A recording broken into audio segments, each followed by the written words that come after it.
Itxaso Atutxa Bizkaiburu Batzarreko presidentea dugu ahoz-aho gehiagon gure galderei erantzuten eta solaskiden txanda dugu orain. Eider, zu hasiko zara, ezta? Bai. Gabon, helduko dion pixka bat aberri egunean egin zenituen adierazpen batzuen inguruan.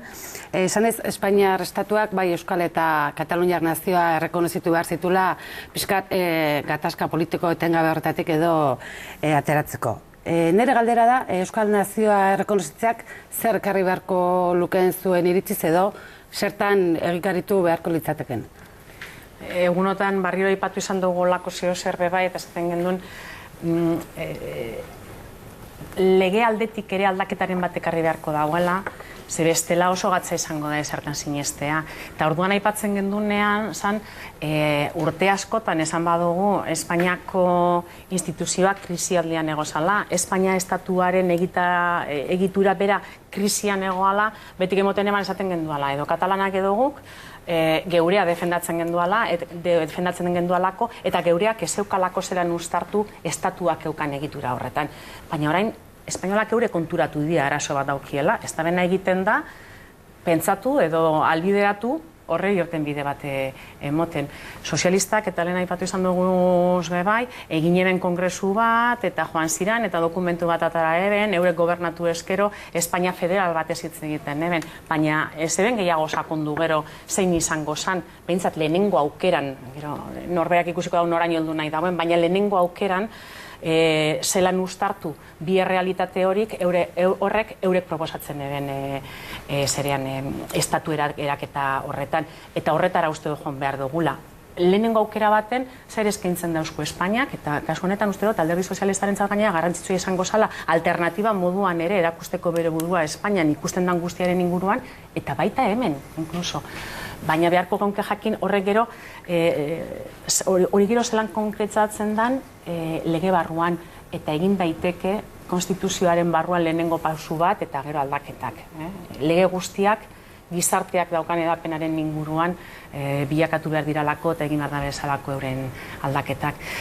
Nogan izan genken esperantza gehiago horretan, sozialista edo popularretan, edo beste alderdi batzuetan, beti pentsatu izan dugu, edo behintzat teorikoki eskerrak errezago baliatu beharko leukela olako irten bide bat, lehenengo hitz egiteko aukera bat emon, baina ikusi dugu gero gobernuan egon diranean, bardin dirala zentralista batzuk eta besteak. Eta Espainiako esker barri horrek, Podemosek,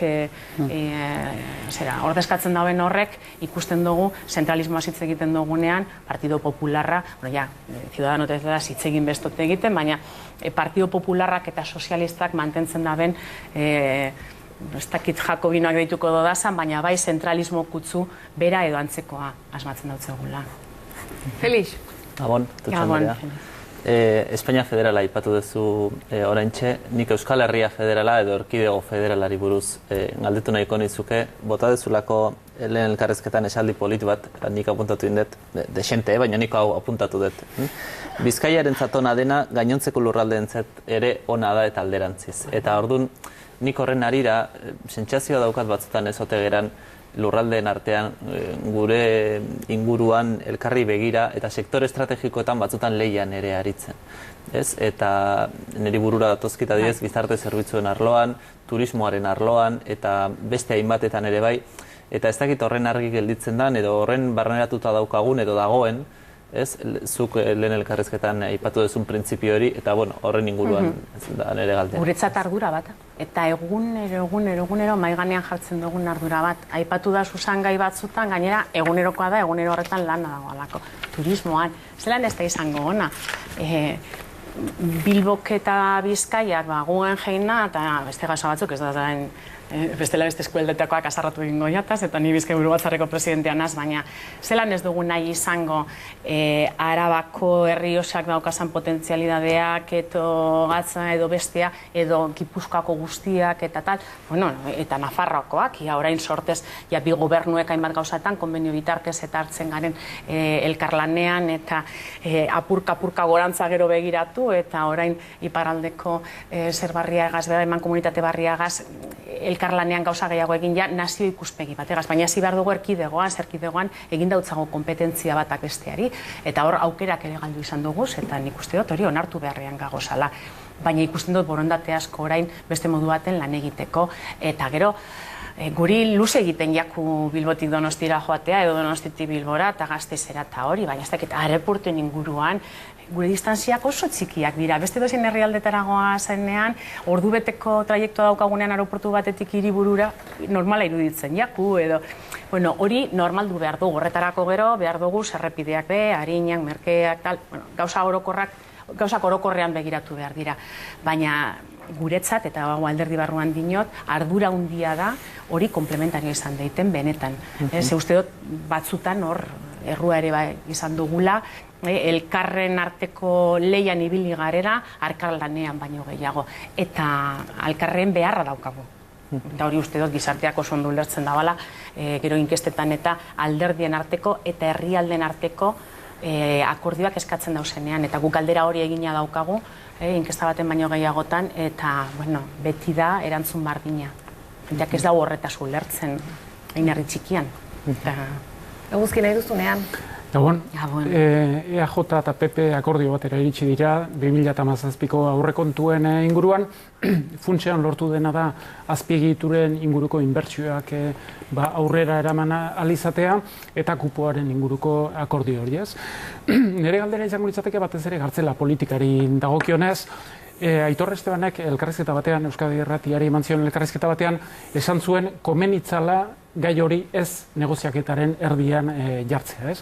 Kontua da, 2018ko negoziaketa laizter hasi egingo da, ze puntutaraino EAJak gai hori jarriko du mai gainean, eta ze puntutarainoko lehentasuna da eta baldintza da azken finean akordio batera iritsi ahal izateko.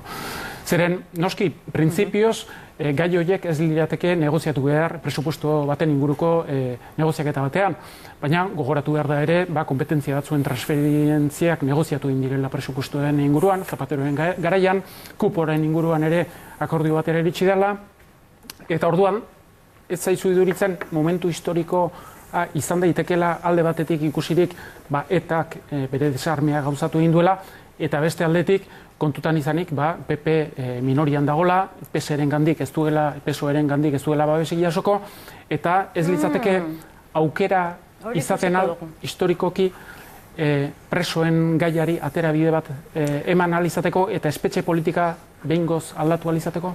Eta hor beste aldaketa bat ere egon da, eta da etaren aldetik, esan magaitzea bakarrik, euren presoei azkenean gordinik esango dut, baina baimen emon dautzienean, edo baimendu egin dauzanean bebai, beste neurri batzuk lege barruan hartzeko, ez da, orain arte debekatuta eduki esanak, edo ez eutzienak izten bideratzea. Nik uste dut presupuestatatik atgelditzen dela Espainiako gobernuak ere leukelako onartuko olako elkarrizketa baten hori nastutea, baina gure ardura dela eta mai guztietan daukagula be egia da, eta elkarrizketa horretan Espainiako gobernuan edo gobernuaren aldetik eta batez bera uste dut orain pisua daukienen aldetik eta Espainiako gobernuan presidenteak bera pisu handia dauka momentu honetan, pisu politiko handia dauka benetan da presidentea. Nik uste dut badagoala beste jarrera bat izateko itxura baino gehiago, benetako nahia. Eta ikusita gaineran ikuste dut, etak orain erakunde moduan hartu dauen erabakia, eta presoak, horbe, eurek badagoz orain ondinio prozesu baten, ez da, maitzear dagoan prozesu horretan, baina uste sartzen badabe bai bide hori, nik uste dut asko errestuko da, eta beraz mantenduko dugu. Baina barriro be, urrengo aurrekontuak izango dira oso konkretuak, egia da, azpegituren inguruan izan dirala, horrek diralako Espainiako gobernuak daukazan hemen kompetentziak, ondino transferentzi batzuk egin barik dagozan neurrian be, horrek be bai.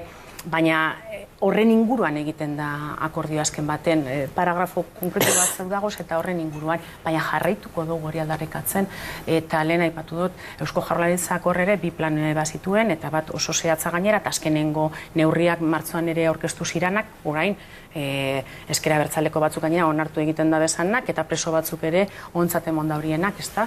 Uste dut bide horretan jarraitu behar dugula, eta gure konpromiso politikoa beti egon da horretan, eta mantenduko da zelan ez.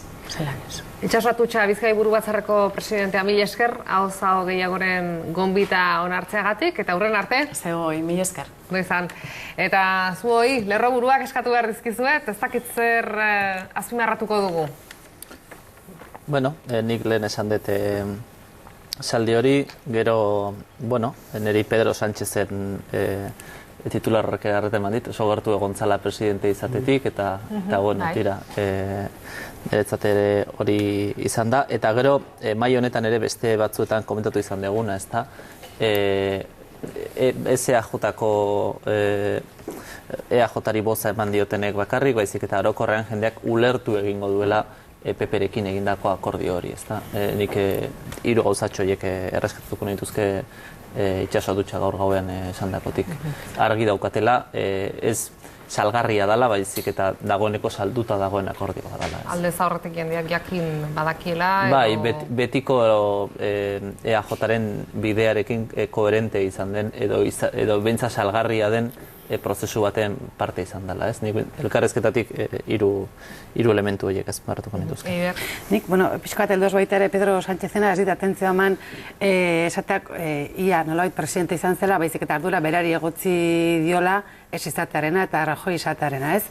Eta, atentzioa ematen dit, uste dut EAJ eta baita ere EH Bilduk biek egin zutela Pedro Sánchezen aurkako bozka eman zutela, eta aldiz aurreko legegintzaldean abstenitu egin ziala Mariano Rajoyrekin, ez?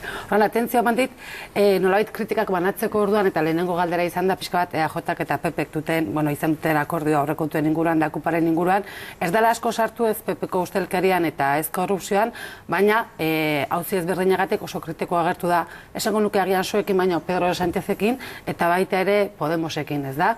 Pixka bat, erabakitzeko eskubidearen inguruan edo konkrezio falta horretan. Beraz, ardurak banatzeko orduan, atentzio mante fokua non jarri duan galdera zenean eurek egin duten akordioa, eta nola azpimarratu baita ere zerbait, puntuala baliz dezala, ez da? Eta aldiz, portaerak erakusten du, beraiek adibidez, desberdin porratu direla Mariano Rajoyren investiduran aurrekoetan, edo oraingoan Pedro Sánchezekin. Zer diozuzuke guzki?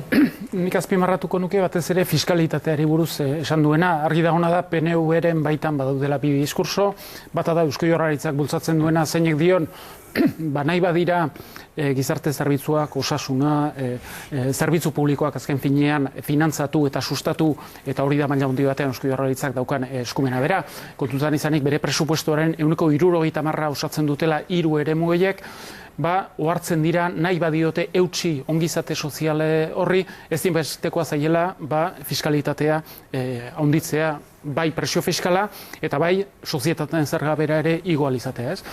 Eta ikusten da diputazioen aldetik askoz ere jarrera uzkurragoa dela, batez ere Gipuzkoan eta Bizkaian, ez? Orduan iruditzen zait maila horretan Atutxa andereak ez diola erantzun kontraesan horri, eta ez dela argi ikusten momentu zein den PNV-ren planteamentua.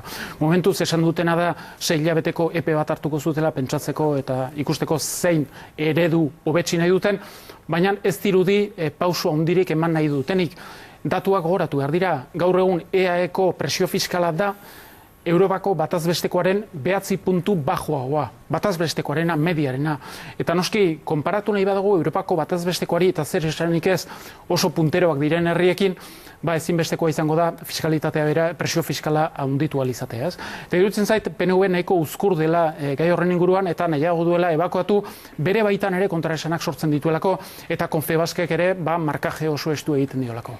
Eta zer iruditzen zaizue, akordioa egongo da 2018ko aurrekontuei dagokienez, estatuko aurrekontuei dagokienez, Rafael Hernandok argi eta garbi esan du jeltzalen babesa nahi duela, berehala hasi behar dira negoziatzen aurrekontu horiek, uztailean... Hombre, oraindik nik uste goiz dela esateko, baina itxura guztia dauka bentsa 2018ko aurrekontuak Ciudadanosen babesa nik uste eginda daukala, eta EAJ-arena eta Nueva Canariasena oraingoan lortu balin bada, nik ez dut ikusten zergatik mendik hilabete batzutara ez dan lortuko. Beste gauza bada, urrengo urtean, 2019ari begira...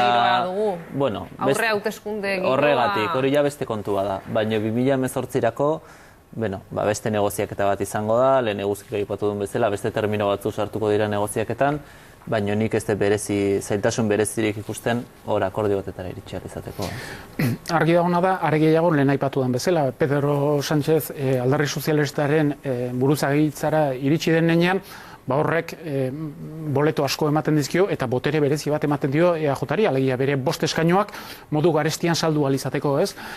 Kontua da zeren inguruan antolatuko den negoziaketa berri hori. Argi da kupoaren lege kinkenala izango dela elementuetariko bat, kompetentzia batzuen transferentzia izan daiteke beste bat, espetxeena, izan daiteke seguritate sozialaren kudeaketarena, baina iruditzen zait ere beste gai batzuk ere, eta bakegintza eta elkarbizitzari loturiko horiek ere sartu behar direla.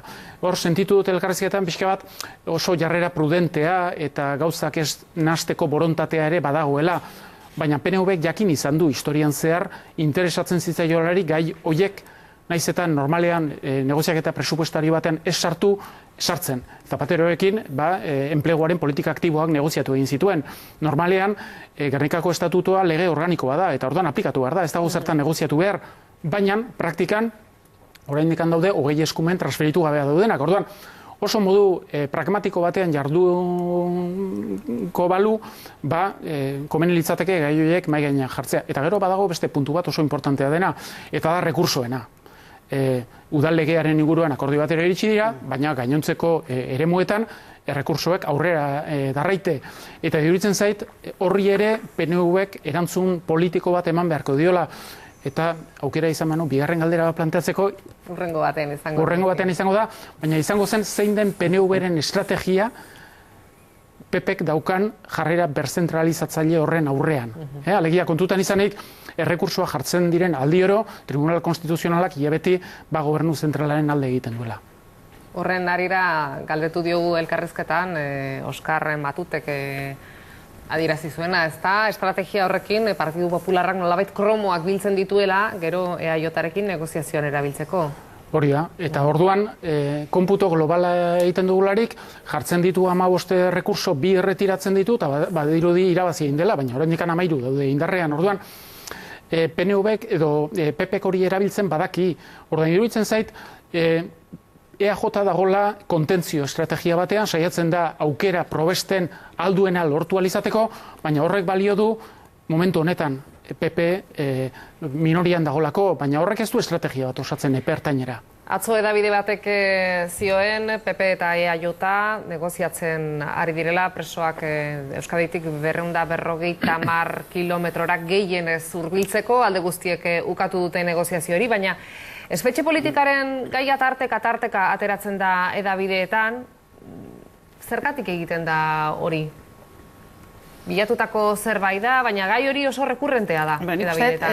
Ez da lehenengo aldia, baita ere ez da, kupoaren, hasieran edo negoziazioen hasiera horretan ere, nik uste, printzipio batean agian PP kaltetzeko egiten dela, ez da, askok esan dutelako nola saldu dian, men eginez eta kuparen transferentzia hori adestu. Por cierto, hor Podemoseko asko ere kritiko agertu direla. Ez da, nik uste hildo horretan dijoala esanez, hau da, garesti atera dela, nolabaiteko botoiek, ez? Eta bere mugatu nahi izan dute gehiago, auzi tekniko batzuk, kontu ekonomiko batzuk, eta kito hor bukatzera. Eta aurpegira bota nahi izan diotena batzuk behintzat PPiak oso garesti saltzea, kontu ideologikoak esartzea, eta nolabait, men egite aldarrikapen hori. Ez da, nik mintzat zentzur da nik uste dut noizean da behin hori mai gaineratzea.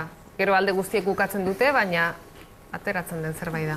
Nik uste Euskik esan du prudentea ikusi duela egia da, baina nik uste bake eta negoziazio kontuak egia da Zapaterorekin ere maila batean Urkulluk, gainera uste du jokatu zuela paper garrantzitsu bat, eta momentu honetan ere uste dut Urkulluk badakiela zer gertatu zen, badakiela, baina ni harrituko nintzake hori presupuestoen aurrekontuen negoziazio baten menpean gertatzea. Beste gauza bada, negoziazio horren menpean konfiantzazko giro handiago bat sortzen balin bada PP edo Mariano Rajoy eta Urkulluren artean, eta horrek aukera bat ematen balin badu beste gai batzuk jokatzeko, azkenean egotzita, EAJ dala estabilidade bat ematen diola Madrideko gobernuari, ezta?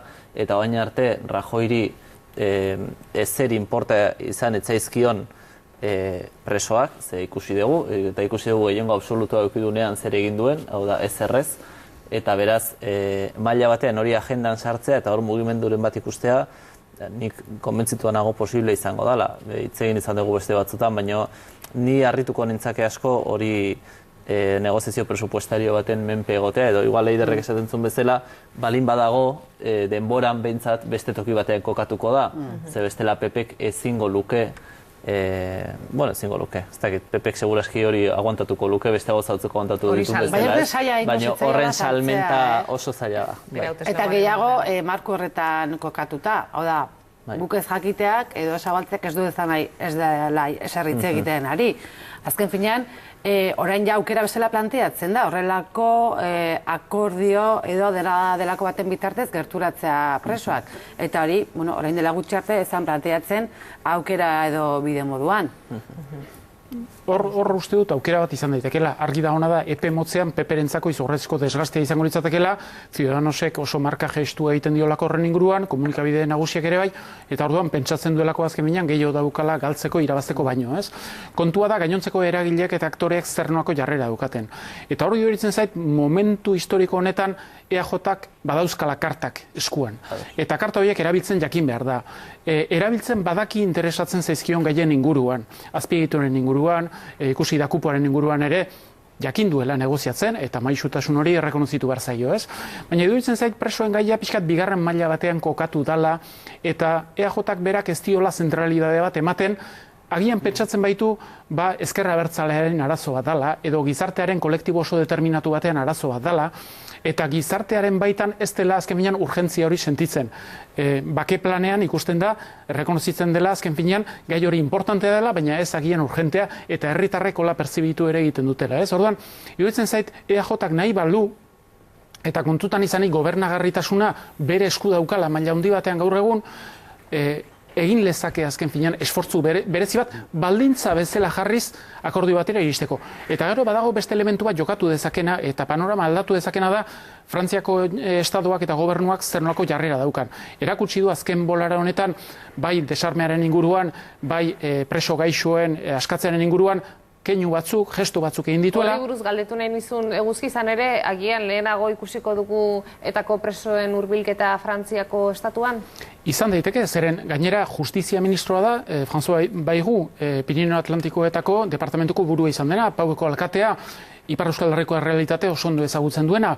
Eta orduan, hor egon daiteke azken finean aukera bat, eta aukera hori Espainiako gobernuak erabili dezake esanez, ikusten duzute Frantziako gobernua bere posizionamentua, bere jarrera modulatzen ari da, fleksibilizatzen ari da, orduan probestu dezadan azken finean aukera hori nik ere bide beretik jorratu alizateko, eta horrek eragingo luke agian desgastea ez hain handia izatea politikoki eta elektoralki, ez? Azken horrekin, hori da. Azken horrekin ni ados nago, baina lehenago esandakoarekin nik uste dut ez dala horren beste EAJaren borondate eza, baizik eta Madrideko gobernuak eta Alderdi Popularrak historikoki jorratu dute bide bat oso gogorra, presoekiko eta guzti horrekiko, eta horri atzera buelta ematea, edo estrategia horretatik ateratzea oso zaila dute. Eta lehen esan dugun bezala horren salmenta eta horren atzera jotzeak uste dut denbora bat eskatzen diela, borondate egonezkeo. Oain, nik uste dut aurreko 4 urtetan borondaterik ez dela egon, esan dut Rajoyren agendan presoen gaiak ez du inongo tokirik izan, etzun behar. Eta orain, nik esango nuke derrigortuta, behartuta etaren armagabetzea Frantzia, agendan toki bat badauka, baina uste dut denbora bat behar duela horren inguruko pedagogia bat egiteko. Eta ni konbentzituan nago, gai hau mugitu behar balin bada, eta hau esan dut baino gehiagotan, baina uste dut eztabaiatu dugula elkarrekin, PP gobernuan egonda izango dala. Esan nahi dut, ze zurrunbiloa izango da, baina txikiagoa izango da, PP oposizioan egongo balitz baino.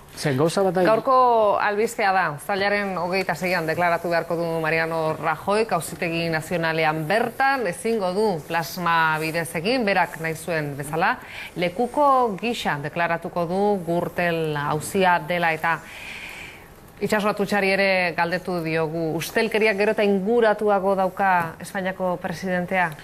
Inguratua aspalditik, nik dudan jartzen duana da... Non dago marra gorria? Nire ustez marra gorria aspaldi pasata dago. Kuestia da, zertan islatzen dan PP-ren esango dugu korrupzioa. Hau da, berriro hauteskundeak balira alderdi bozkatuena litzateke. Hori bere hartura bere botu emaiei dagokionez. Oposizioaren papera aztertzen badugu, eta nahi bananduko dizkia eta ardurak, PSOE abstenitu izan. Bere euren esplikazioa daukate. EAJak aurrekontuak aurrera atera dizkie. Ciudadanosek adostu duen akordioetan, berdin ez gertatzen den, onartzen da. Nere irudiko, Podemosek zentzura mozioa ez du behar den fundamentuarekin planteiatu. Hau da, daukagun, nik uste panoramaren isla dela, askotan esaten dut herritzantxetan, baina batzotan pentsatzen dut bakoitzak merezi duen gobernua daukala, Ze, gertatzen den hau zaten Espainia dalako, ez da, gertatzen dena askotan oposizioak ere badaukalako ardura handi bat. Ez diote zerkentzen PP-ri, baina bestelako oposizio batekin, ez zait iruditzen, Mariano Rajoy horrelako lasaitasunarekin aurrera jarraituko lukela. Eta nik kontu guzti honetan azpimarra hor jarriko nuko. Orduan, oposizioa dago banandua eta bakoitzak agian interes ezberdinekin, eta horrek maila batean eta beste faktore batzuk ahaztu gabe ahalbidetzen dio, inolako ez faktura politikorik eta ez elektoralik pasatzea. Ze gaizki egite dute oposiziokoek, oraindik alderdi bozkatuena, nahiz eta boto pila bat galdu lehenengo indarra izatea. Norbait gizki ari egiten, zenik ez dut uste batzuk esaten duten bezala, hori espainolek adenean daukaten ikan, ez? Orduan, nik uste ardura kolektibo bat daukagula, edo normalizatu edo naturalizatzen ditugula, beharreko ez luketen jokabide hauek. Ekidin naizen irudia da Mariano Rajoy epaitegi batean eserita ikustea naiz eta lekuko gisa deklaratzera joango den. Bai, lehenengo aldia da. Bai, nik uste basetxea hueltatuko balitz etxe hontara. Rajoyk edizio guztiak irabaziko zituela, seguro, Eiderrek esan duen bezala, Espainiako politikan egiten ari dan bezala. Ekidin nahi zan irudi bat zan, baina nik uste dut beak inteligenteaki jokatu izan balu hasieratik, eta hasieran egin zituen adierazpen horiei eutxi izan balie, ze berak lehengo gunean deitu ziotenen esan zunik, kolaboratuko da justiziarekin, jungo naiz behar dan tokira, horrekin koherente izan balitz eta esan izan balu haizu, jungo naiz Audientzia Nazionalera, egingo dut eta egongo naiz, bere irudia egia da, segurazki gutxi inporta zaiola pasadituenak eta beraz honek ez dioia inungo oztoporik suposatuko bere hauteslegoarekiko, dauzkanagia badirelako oso fijoak eta bozkatu diotelako denaren gainetik eta sasi guztien gainetik eta guztien azpitik edo nola zan esara zarra, hori da nintzen goatzen. Tira, horrek ez dio desgastirik suposatuko, baina irudia niretzako askoz garbiagoa litzake, askoz lidergo irudi sendoago emango luke, esan ez daukat ezer izkutatzeko, hemen nago nire hankatik nator eta garbi nator, ezta? Baina Rajoy lidergoa ikusi dugu zer lidergo mota dan, berarentzako eso eraginkorra, baina tira. Argi dagoena da, Rajoyk erakutsi duela aguanterako joera handia eta zaparra da pasarazteko ahalmena handia, bere lidertza mantendu ahal izateko bai gobernu buru gisa eta bai PP-ko buru gisa, eta une berean desgaste elektorala jada konsideratzen dute amortizatuta daukatela, ez? Galdu beharrekoa galduta daukatela. Argi dagoena da, korrupzio kasuen biderkatze horrek ez diela inungo onurarik egiten, batez ere gainontzeko alderdiekin paktuatu ahal izateko. Eta hala eta guztiz ere ikusten da ere, presupuestoen inguruan, alderdi nagusi horiek ez diotela erreparo gehiegi jartzen korrupzio kasuari dagokionez, ez? Inpaktua eduki dezake batez ere nazioarteari begira eta Europar Batasunan. Zeren, agian Espainian ja ez dauka inpakturik, baina Europar Batasunan ikustea gobernu buru bat eta estadu arduradun bat tribunal baten aurrean deklaratzen, hori hainbat herri protestanteetan nahiko gaizki ikusia dago, ez? Berezeki momentu honetan non Espainia saiatzen ari den berriz ere Europar Batasunaren baitan lidertza karguetara iristen. Adibidez, degindoz nahi dute adibidez Ecofineko buru izendatua izan dadin. Saiatzen dira ere Europako Banku Zentralean ere berriz ere Espainiako arduradunak ere ardura karguetara iritsi daitezen. Eta hor bai eduki dezakela inpaktu bat. Orduan, behar da Espainian bertan ez, baina Europar Batasunari dagokionez bai. Eta hori da segurazki gehien kezkatzen duena. Eta gero, maiz, aipatzen ari gera forma kontuak, alegia ia deklaratuko duen modu presentzialean edo ez. Baina ikusi behar da zergatik testigo bezala deitzen duten. urte horietan, bera zen idazkari nagusi PPkoa, kanpaina elektoralen arduradun. Eta nola posible da azken finean, kanpaina horien finantzamentuan implikatuta dauden hainbat pertsona kondenatuak edo gutxienez implikatuak izan daitezela, eta berak ez ezer jakitea. Uste dut, fondora eta funtsera bagoaz ere, hor badaudela hainbat arazo, eta hori saiesten saiatu dela azken finean Rajoy bera eta PP bera, batez ere formaren inguruko eztabaida bat antolatuz. Beti jo dezake infantarena egin, eta esan aizu berak etzekila ezer, hori zeramana ez dakit zeintzela, horren gainetik zegoela. Bai, ikusi beharko dugu nundi jotzen duen argumentoak, ez da, baina ematen du, esango duzu, hortaz zerzakin nola harturatzen zen, eta gaina sinistu beharko dugu, edo ontzat eman beharko dugu bersio hori, deno dakigunean, PPen inoiz ez dela ezer mugitu presidenteak jakin gabe, eta zalantzari gabe Rajoyk jakingo zuela hor gertatzen zenaren berri, ez da, baina baintxe esan dezuen bezala, artista bada bidean jarraitzen eta aguantatzen. Datorren asteburuan zuzendaritza berritzeko kongresua egingo du Eusko Alkartasunak eta nahiko zatituta dago. Alderdia izan ere Carlos Garaikoetxea lehendakariak babesa eskaini dio Mayorga Ramirez hautagai kritikoaren hautagaitza horri. Beldurra dute, hainbatek Eusko Alkartasunan, ea alderdia Euskal Herria Bildu berri horren baitan urtuko ote den. Nola ikusten duzu egoera, Eider? Nik ez dakite indar oreka edo korrelazioa nola dagoen, ez da? Urizaren zerrenda, hola deitagatik eta Mayorgaren. Kustio dago kokatu behar dela, naiz eta horregotik egon kongresua nolait planeatua, EHUko birfundazio prozesu horretan nik behintzat horrela ulertzen dut, ez da? Sortu da, ez dakit, gatazka edo egon ezina dela delako, ez? Baina, hala ere, nolabait sektore orain, itxasatutiak esan du bezala orain kritikoak direnak, behiago, aipatu dituzte formak eta ez nola hartu dien erabakiak, eta hori zarrek ez da gune nagusia edo desadostasunak kokatu du, bueno, EH Bilduren prozesu horretan edo non kokatu, ez? Nik egia ez da, uste oso ataka komplikatuan dagoela ea, bueno, nire ustez egun espazio politikoa bere kabuz oso murritza luke, eta beste alde batetik askotan ere nahi bai iruditu zait EH Bilduren baitan desitxuratu garatu da, ez? Orduan, hartzen duen erabakia komplexua da, ez? Baina nik usteet aurrera begira bakarkako etorkizun politikorik ez diot ikusten.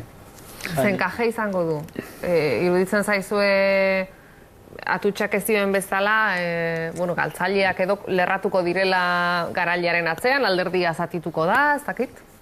Hala beharko luke, ni ere ados nago, nik uste EH Bilduren itxasoan murgildu zuren errekak ja oso irteera eskasa daukatela, eta beraz, eztabaida baldin bada, eta ondo ulertu baldin badet, eztabaida baldin bada, edo EAren proportzioak edo kuotak maila batean mantendu koalizioaren barruan, edo kuota horiek desagertzen diren, eta beraz bakoitzaren balioa da azken batean, ez? Datorren alderdia aztuta, pixka bat koalizio edo alderdi edo... Okerrez banago, zuzendaritza, EH Bildu berriaren zuzendaritza postuetan kopuru batzuk alderdi bakoitzari egokituko zaizki, baina beste hainbat jendeak aukeratuko ditu libreki, hortaz hor indar horeka aldaliteke.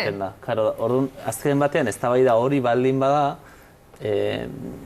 ez dakit nik ez dut uste eak horren beste daukan igaltzeko. Esan nahi dut, azken batean bere irudia, bere proiekzioa eta bere diskursoa maila batean Eiderrek esan duen bezala dagoeneko EH Bildun barneratua zegoelako. Eta hortik kanpora nik espazio gutxi ikusten diot balizko beste erabaki batean, ez?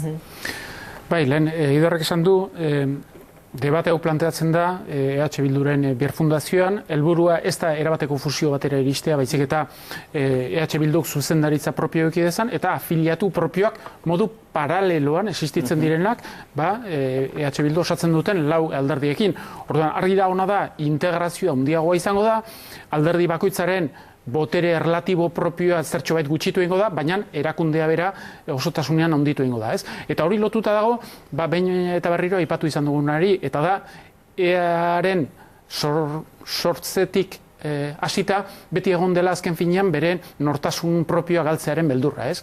PNV-rekin koalizioa izan zelarik, hori gertatu zen, eta kasu honetan ere gauza bera ikusten ari gara. Kontua zein da EAren pisu elektorala?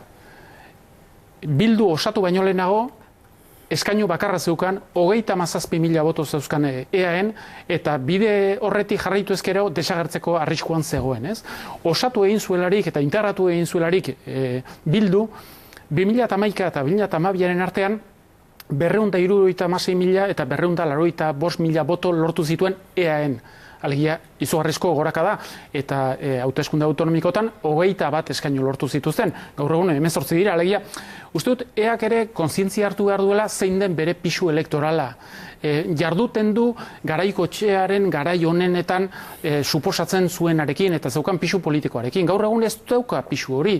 Eta EH Bilduren baitan eukidezaken pisu erlatiboa da, 37.000 boto inguru horren inguruko. Baina argi dagoena da EH Bildu berrantolatuko dela, hortaz EAk erabakia hartu beharko du, edo barruan edo kanpoan. Eta hori oztopo bat izan daiteke, zeren kontutan izan behar da, horiek pentsatzen zuten, evidentzia bat izango zela, EAk onartu ingo zela, eta gero EH Bilduk ratifikatu behar zuen. Argi dagoena da, EAn ez bada oniritzia ematen, horrek arazo bat planteatu egiten diola, modu organizatiboan EH Bilduri, eta ez bakarrik modu organizatiboan, modu maila politikoan ere bai.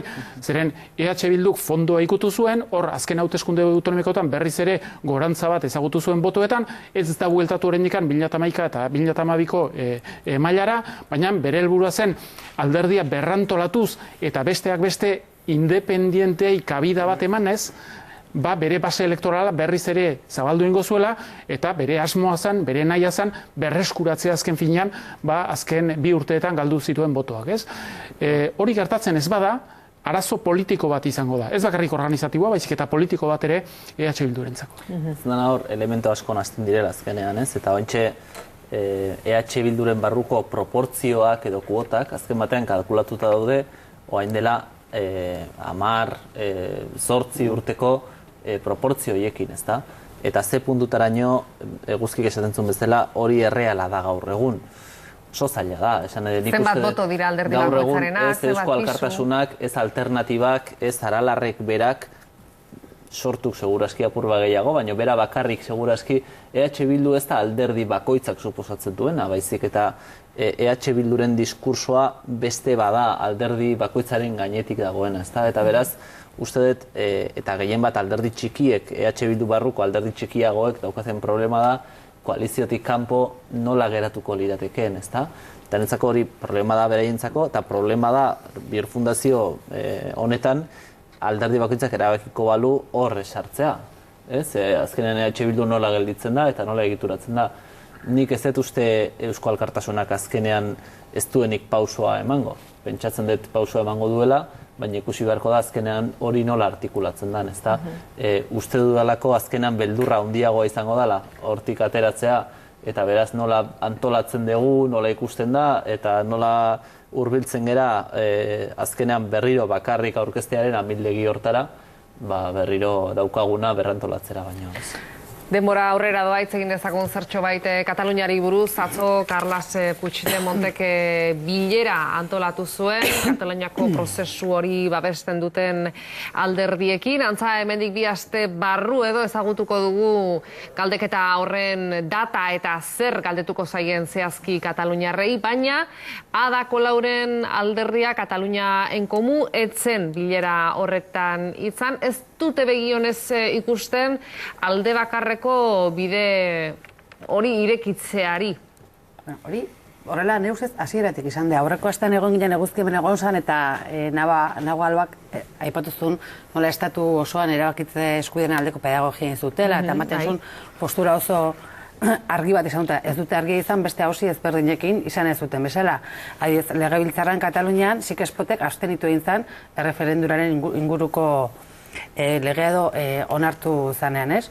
Orduan, niretzako ez da notizia berri bat.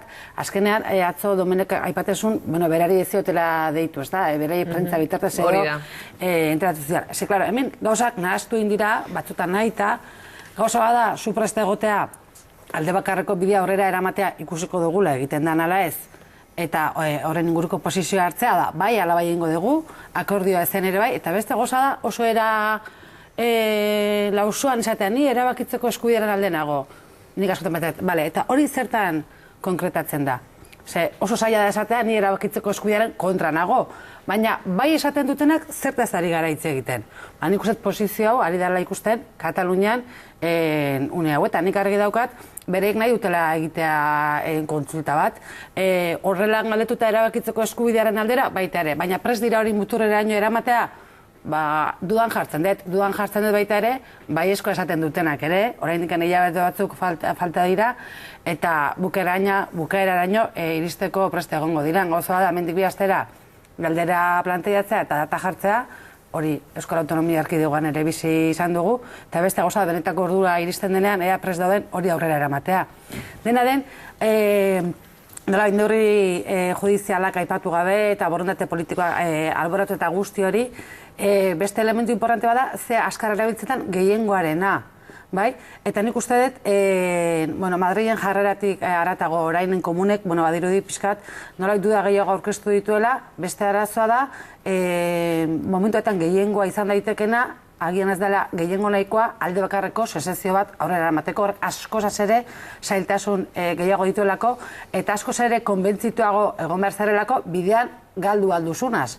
Eta beraz hori da balantzan jarri behar dana, ez? Baina nik ez dut aina argi ikusten, hau bukaeraino eramango dutenik, ez? Eta Soraya Sáez de Santa Maria ere lusatu zuen, ez dakit informazioarekin edo informazio gabe, ez ote ari diren agian hauteskundeak prestatzen, ez? Eta nolabait, erreferendum bat egin beharren, berriro ere hauteskunde plebiszitarioz batzuk edo egitea.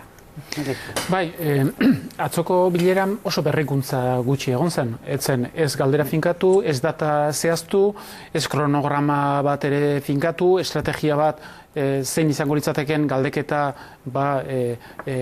gobernu zentralak ez badu baimentzen, eta segurazki ez du baimenduko. Eta nik ikusten duena da bloke soberanista ez dela bloke monolitikoa, eta baitan badaudela desadostasunak funtsean eta estrategian ere bai. Ikusi da KUPek daukan jarrera bata dela, ANF-ek eta Omniumek presio egiten dutela gizarte zibilen aldetik, baina lehengo konbergentziaren sektore batzuk askoz prudenteagoak agertzen ari direla, eta uste dut, gobernu zentralak hori ikusten du, sentitzen du bloke hori ez dela hain monolitikoa, hain sendoa, eta zartatzen ari dagian. Behar bada ez hainbesteraino, baina desadostasunak badaude gutxienez. Eta olako batalla batera joateko behar duzu bloke oso sendo eta monolitiko bat. Etorriko diren golpeak oso bortitzak izango direlako, eta preste izan behar delako horri aurre egiteko, ez? Eta ikusten ari da, ez bakarrik desadostasunak daudela funtsean eta estrategiari dagokionez, baizik eta alderdi batzuk jada posizionatzen ari direla urrengo balizko hauteskunde batzuen aurrean. Eta hori oso eskerra.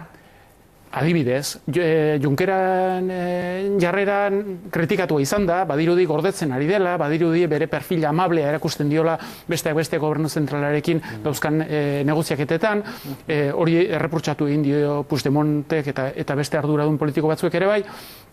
Eta horri duritzen zait, berkokapen horretan, badudela bi, bata da Ada Colau eta Podemos, eta bestaldetik Eskerra Republikana, berkokatzen ari direnak eta pentsatzen ari direnak urrengo hauteskunde batzuetan.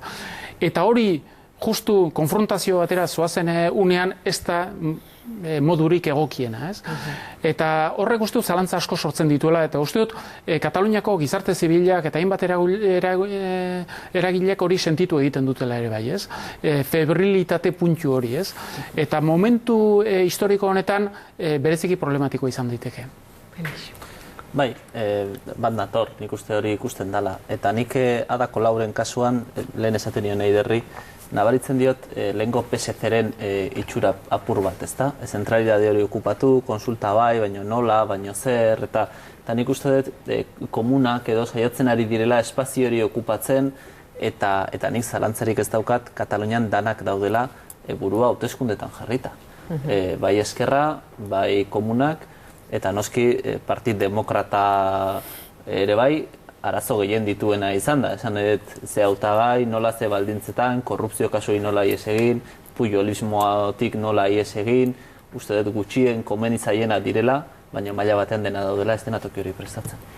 Eider Alkorta, Felix Arrieta, eguzki urteaka, mila esker hau gehiagon izateagatik, etxeko ere mila esker hortxe egoteagatik, eta torren aste artean itzuliko gara hau gehiagorekin. Ondo izan.